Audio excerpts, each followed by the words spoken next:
So the Lord said to John, "Come forth and claim eternal life." John came fifth and he won a toaster. My 12-year-old daughter gave me that one. So.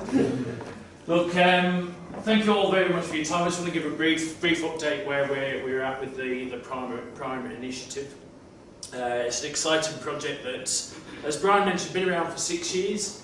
Going back to 2007, there was the baby of Prime, which was a thing called, Peter Garrett actually announced it at the World Sustainable Building Conference in 2008, which was called the HVAC High Efficient System Strategy, which actually came from the government initially. And it focused on energy efficiency and systems in the air conditioning space, so indirect emissions and air conditioning.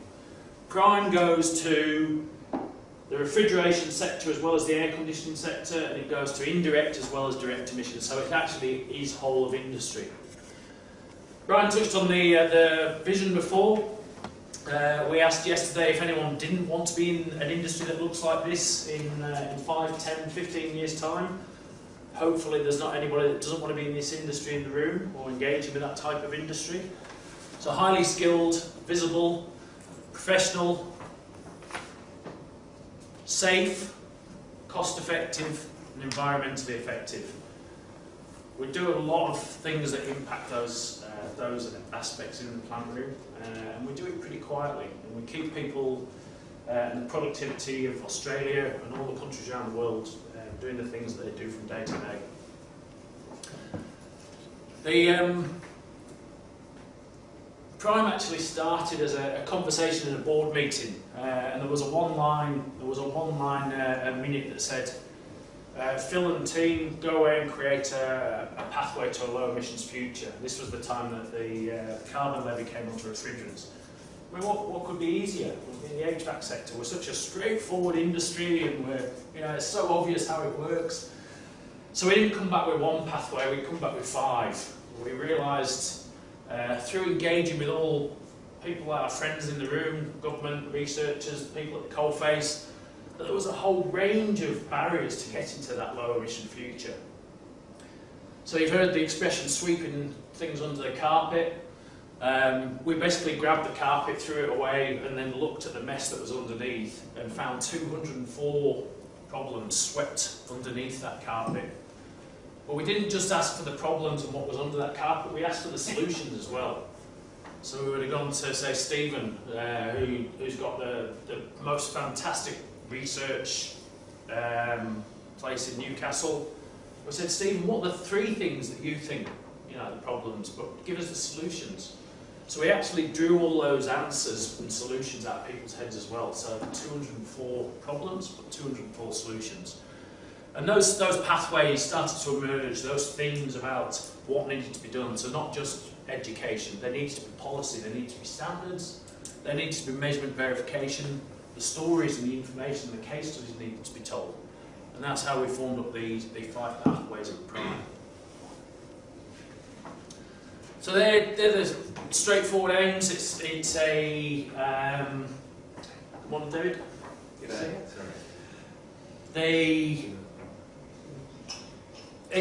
Industry's on a massive transition at the minute. There's a number of global initiatives that mean we're on this thing. It's happening, and it will happen anyway. We'll bumble through, we'll fumble through, we'll keep working in our little tribes and doing things and duplicating effort. And this is not just in Australia, this is globally. What Prime does is actually create a tribe of tribes, or a community, as Brian talked about. So these are the things we're aiming to do. We want to increase collaboration. Safety is a really, really big aspect, particularly with the new refrigerants that are now with us and will be with us in the near future. Not just safety in those aspects, maintenance and access for maintenance is a huge issue for safety. Not being provided properly. And you go, well, if it's not provided for safety, how are we going to actually get up there and keep that kit running and clean and providing comfort conditions in an energy efficient way? So we want to, rather than the piecemeal aspects, we want a whole of industry solution. So we've got that. We've been out, we've been to the coalface, we've been to people we know and said, look, let's do this from the bottom up. And we've actually realised that no one in the world's done this. We might have spoken to a couple of our overseas friends and gone, oh, have you seen what we're doing down in Australia? And they just go, oh, bloody bloody hell, that's pretty good. And we go, we know. And there's that opportunity as well to engage with those international groups. And they've achieved some of the solutions already that we need, some of the guides, the codes of practice. We're not going to reinvent the wheel and start from scratch. So it really is a global collective of all the issues that need to be tackled. So why Prime?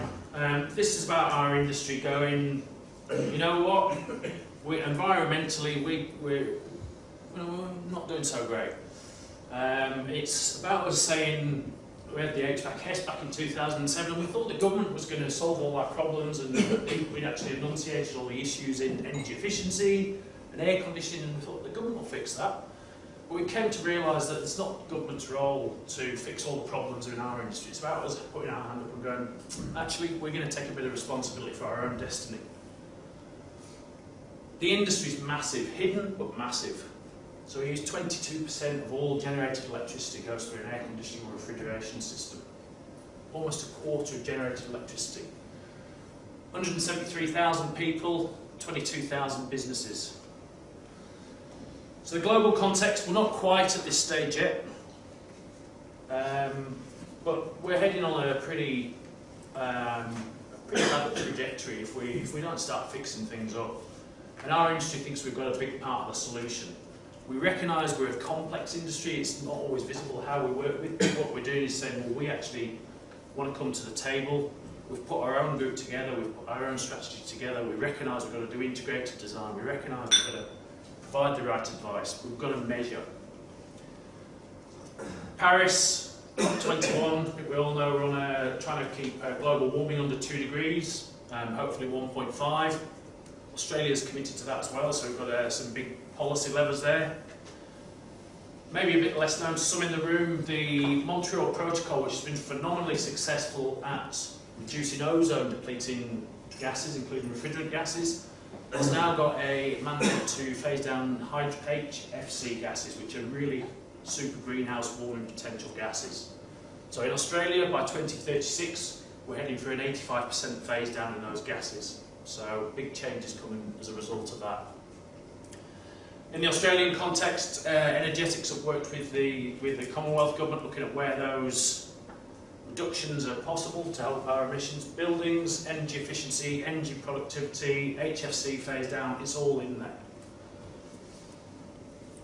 What's happening just even in Australia? One of the things we've recognised as a valuable role of Prime is understanding what all the different players, not just our industries do, but also different departments within the same government department, state, territory, and what that enables us to do by capturing is that is allow new ideas and new concepts to be built on others. Jamie and his team at Sustainability Victoria have done a phenomenal piece of work on the energy efficient office building sector, mid-tier sector. So when the other states come and ask us, what do we need to do? We go, well, look at this, take it to the next level, don't reinvent the wheel. I think it was 28% savings across the board, food tune-ups, something like that. It's gone over 30%. We've done 12 months in monitoring. So like, fantastic. Well, we're starting to get some of that measurement, and then we can turn that into information, create those spotlights so we can start to change behaviour. So these are just with state-based regulations as well as the Commonwealth regulations and research. In the codes and standards and guide space, a whole range of things going on there. AIRAH's partnered with a number of state and Commonwealth government regulations. Refrigeration sector there's a great piece of work going on the cold chain for the food sector, being done by Office of Environment Heritage. 16 times a bit of food goes in and out of a cooled environment. 16 times. And you go, is it all about the technology? And maybe we need to look at behaviour as well. That just blew my mind. The optimisation guide, that's some really focused interventions that you can do in systems on air conditioning to really improve the savings. So these are all those things that are happening, but if you're not across them, it's difficult to see them and what did you learn from about them. Industry recognises that we've got this big freight train coming, the air conditioning industry, about the new refrigerants. So we're doing a lot of work. Initially it's been in the plant room with ourselves to understand what that means. Now we're starting to talk up and down the supply chain, the building codes, the architects, the facilities managers going, got this new kit, it's got these new safety and environmental impacts. So a lot of work going in that space. Training skills, a lot of skills gaps, as well as emerging skills. So working with a very complex set of systems in the TAFE sector, the higher ed sector, and also the education departments. And doing as M.AIRAH, where our main aim is imparting knowledge, lifting people's skills, so doing a lot of the hard lifting in that space ourselves as well. Health and safety issues. Refrigeration systems have always been dangerous. Their gas is working at high pressure. They've got oils in there that are flammable when they burn, if they come out vaporised. Now we've got these flammable gases going into systems. I actually got to go and sit in a coroner's inquiry at the end of last year. And it really gives a sharp focus about why the good work that we're doing and that we need to do has to be done. There's no point us in the plant room knowing what to do, and our technicians. It's to make sure that owners of buildings and the people doing facilities and organising that actually know what the risks are of what they've got in there as well. So, quick recap on the why. So, lots of work needs to be done. Our industry's put its hand up saying we've caused a big part of the issue, but we've also got a big part of the solution, and we want to play. We don't just want to play. We want to play. We want to play professionally. We want to work. We realise we've got to collaborate up and down those supply chains. We've got to work with government where there's policy gaps. Work to find that evidence. Do the measurements and take those forward. It's about us all having that future vision, not working in fragmented space, but all having that one direction to row in. Prime has given us these are some of the organisations that are in the dialogue with Prime in our own industry, so not only national but international. We're in discussions with the Indians, the Americans, the British, the Kiwis, and a number of organisations that's shown there. And it's not just a point in time thing. Prime is an ongoing building dialogue. So we've been, as Brian said, at the summits we've had 40, 30 people. Got you people in the room today. We're expanding that dialogue. So these are the people area on behalf of Prime is in discussions with. As I said, we're a complex industry, but it's a complex regulatory space. So we're trying to keep it easy for those looking in. 204 solutions, that's what I mentioned, we found when we asked the questions to everything that had been swept under the carpet. These are the we went through a process with industry to really work out which were the first of those 204 solutions to work on.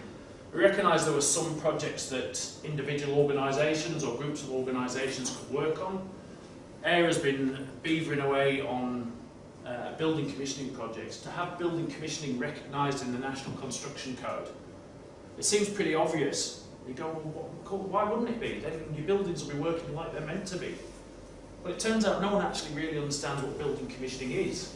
In our documentation, there's 4 stages of building commissioning. When we put that up to the regulators, they look at it and go, oh, it doesn't fit in our regulations, we're not going to accept it in the building code. So you find a wall to bang your head on, keep banging it. So that we go, okay, let's learn the rules. So the rules are we need to show market failure. So we're engaging with one of the regulatory departments. We go, great, we'll work with your processes, we'll work with you to define market, what market failure is, we'll bring the evidence. Can you give us a process of what we need to do? There is no process. Right. But that provides us fantastic opportunity. With our networks, we can go overseas and find out what they've done to convince their regulators and policymakers to do these things. And we can actually lead and demonstrate and define a process, and we work collaboratively so the process will be one that works for regulators, policymakers and the industry. Access to plant. This is mad. If there's one thing that I would love everybody to take away every time I speak, access to plant. If you don't put a panel like this in the ceiling, and architects hate them, they hate panels. If you don't put that sort of stuff in, things never get maintained. things get dirty, germs grow. Like, it's critical. The building code is going to take the requirement for these things out of the building code. It's crazy. Then we came up against the systemic problems that AIRAH can't fix or can't lead, or one of the other associations can't lead. These are the big hairy problems that as an industry we need to engage with all our key stakeholders, so regulators, other professionals up and down the supply chain. As I mentioned, training and education, massive systemic issues to address. Licensing and registration, maintenance for energy efficiency. It's all very well us saying, oh, you've got to maintain it, but we're not talking to the architects or the facilities management organisations about maintenance, then it's not going to happen. And with that, I shall hand back to Tony. Any quick questions? Where can you buy maintenance access?